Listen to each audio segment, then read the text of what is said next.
రామ రామ రామేతి రమే రామే మనోరమే సహస్రనామ తత్తుల్యం రామ నామ వరాననే శ్రీరామ రామ రామేతి రమే రామే మనోరమే సహస్రనామ తత్తుల్యం రామ నామ వరాననే.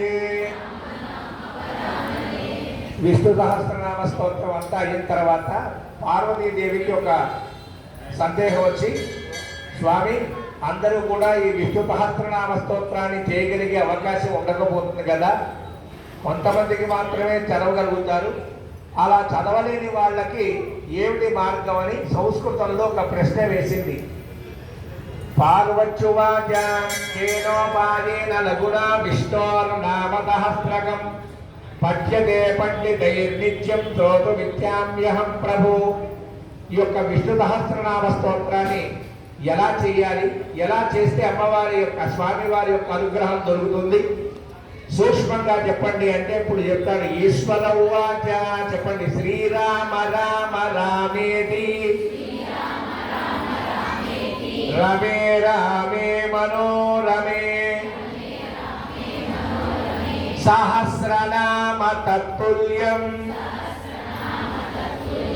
రామ నామ వరాననే. ఈ ఒక్క శ్లోకంలో విష్ణు సహస్రనామ స్తోత్రం చేసినంత ఫలితాన్ని పెట్టాడు. అందుకని అవి చేయలేని వాళ్ళు, చూసి చదవలేని వాళ్ళు, చదవడం రాని వాళ్ళు, వాళ్ళందరికీ కూడా ఈ సింపుల్ మంత్రాన్ని శ్రీరామ రామ రామేతి రమే రామే మనోరమే సహస్రనామ తత్తుల్యం రామనామ వరాననే ఈ యొక్క శ్లోకంతో విష్ణు సహస్రనామ స్తోత్రం చేసిన ఫలితాన్ని పొందవచ్చు అని చెప్పారు.